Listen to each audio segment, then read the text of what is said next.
TV Show est un jeu d'improvisation, donc c'est un autre mécanisme qui ne fait pas forcément l'unanimité parmi les joueurs. Moi je dois reconnaître qu'à la base, les jeux d'improvisation, je me méfie toujours parce que je ne suis pas sûr d'être très à l'aise. J'ai envie d'y jouer, mais je me demande toujours si je vais réussir à être bon. Dans TV Show, on va créer une série télévisée tous ensemble. Donc on va tirer plusieurs cartes thèmes qu'on va mélanger pour créer une série très originale. Par exemple, on peut partir sur une série médicale. Ici j'ai un stéthoscope, c'est le thème médical. Une série médicale de super-héros. Ensuite, on va tirer des personnages principaux, complètement au hasard. Donc, je tire un personnage, voilà, j'ai une madame. Alors, est-ce que c'est une infirmière de ma série médicale? Est-ce que c'est la patiente? Ou est-ce que c'est la super-héroïne qui va arriver dans cette série? Je ne sais pas. Ici, j'ai une jeune fille qui est une rockeuse, visiblement. Il va falloir qu'on brode avec les autres joueurs. Tout le monde peut parler, tout le monde peut participer à ce brainstorming pour choisir le nom, la personnalité de nos personnages principaux. Ensuite, on va passer au jeu à proprement parler.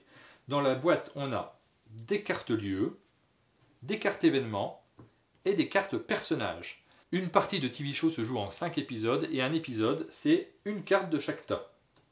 Donc, le joueur à qui c'est le tour de jouer va tirer une carte, celle qu'il veut. Il peut tirer un personnage. Ah ouf, là j'ai un détective. Visiblement, hein, moi j'interprète ça comme un détective. Il peut tirer un événement. Ici, j'ai un personnage qui arrive avec un flingue et qui agresse quelqu'un. Il va falloir broder là-dessus. Ou alors un lieu. J'ai une patinoire. Vous voyez que déjà là, c'est pas évident de faire le lien entre ces trois cartes. Il va donc falloir broder en tirant une des cartes qui n'a pas encore été tirée pour cet épisode, et en inventant ce que l'on veut. Si vous n'êtes pas très à l'aise en termes d'improvisation, pas de panique. Vous pouvez être extrêmement factuel. Vous pouvez rester au ras des pâquerettes. Vous pouvez dire, bon bah voilà, dans mon hôpital, il y a un malfaiteur qui arrive et qui fait un braquage. Le but du jeu n'est pas d'être le plus doué pour raconter des histoires. Après 3 épisodes, donc après avoir tiré 3 cartes événements, 3 cartes lieux et 3 cartes personnages, on va devoir poser des questions aux autres joueurs. On va demander des informations très précises sur des choses qui ont été racontées autour de la table. Et c'est pourquoi il faut être particulièrement précis dans ses explications. Par exemple ici, j'aurais pu dire que le pistolet est un 22 long rifle. On aurait pu dire que ce détective qui arrive pour enquêter sur notre malfaiteur a 52 ans et qu'il s'appelle Henry Ford. Par exemple, hein. On pourrait dire que cette patinoire se situe à Pittsburgh, dans le Colorado. Je ne sais pas où est Pittsburgh. Lors de la phase de questions, les joueurs vont devoir se rappeler des informations qui ont été données et essayer de les retrouver. Cet aspect-là du jeu n'a absolument rien à voir avec l'improvisation, c'est vraiment de la mémoire et c'est ce qui permet de marquer des points qui donnent un but de jeu. Une fois qu'on a terminé ces questions, on refait 2 épisodes. Tous les joueurs vont de nouveau inventer la suite de leur histoire, la suite de leur scénario en commun.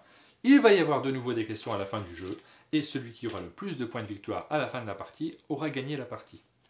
Comme beaucoup de joueurs, je ne suis pas forcément hyper à l'aise avec les jeux d'improvisation. J'ai aucun problème pour imaginer des histoires, c'est même un petit peu mon métier à la base, mais prendre la parole en public, ça n'est facile pour personne. Et pourtant, sur TV Show, j'ai pas trop de problèmes.